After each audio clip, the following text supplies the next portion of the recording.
अकोले कृषी उत्पन्न बाजार समितीत आजपासून सर्व प्रकारच्या फुलांच्या लिलावाला सुरुवात झाली आहे। पहिल्याच दिवशी अकोले तालुक्यातील शेतकऱ्यांनी गुलाब, आष्टर, लाल झेंडू आणि पिवळा झेंडू अशी विविध प्रकारची फुले विक्रीसाठी बाजार समितीत आणली।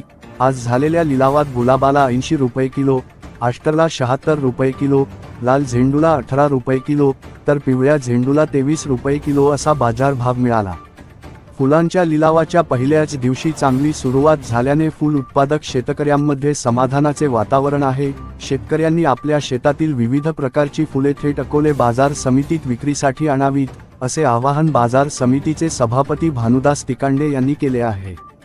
दरम्यान बाजार समितीने बाहेरील व्यापाऱ्यांना मोठ्या प्रमाणात बोलावून फुलांना अधिक चांगला दर मिळवून देण्यासाठी प्रयत्न करावेत, अशी अपेक्षा फूल उत्पादक शेतकऱ्यांनी व्यक्त केली आहे। त्यामुळे आगामी काळात फुलांच्या आवकेसोबतच बाजारभावातही वाढ होणार का, याकडे शेतकऱ्यांचे लक्ष लागले आहे। प्रतिनिधी गणेश आवारी, MH मराठी, अकोले, अहिल्यानगर।